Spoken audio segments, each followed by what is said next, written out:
Hi hello friends, welcome to AP news online. AP news online ప్రేక్షకులందరికీ స్వాగతం, సుస్వాగతం. Ration ధరలపై కేంద్ర ప్రభుత్వం కీలక ప్రకటన.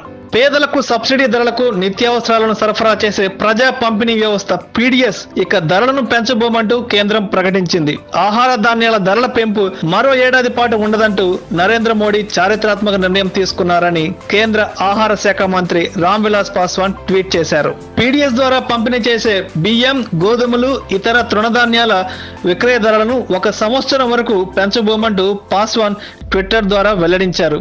తద్వారా ప్రభుత్వం అణగారిన వర్గాల సంక్షేమానికి తమ ప్రభుత్వం కట్టుబడి ఉందన్నారు.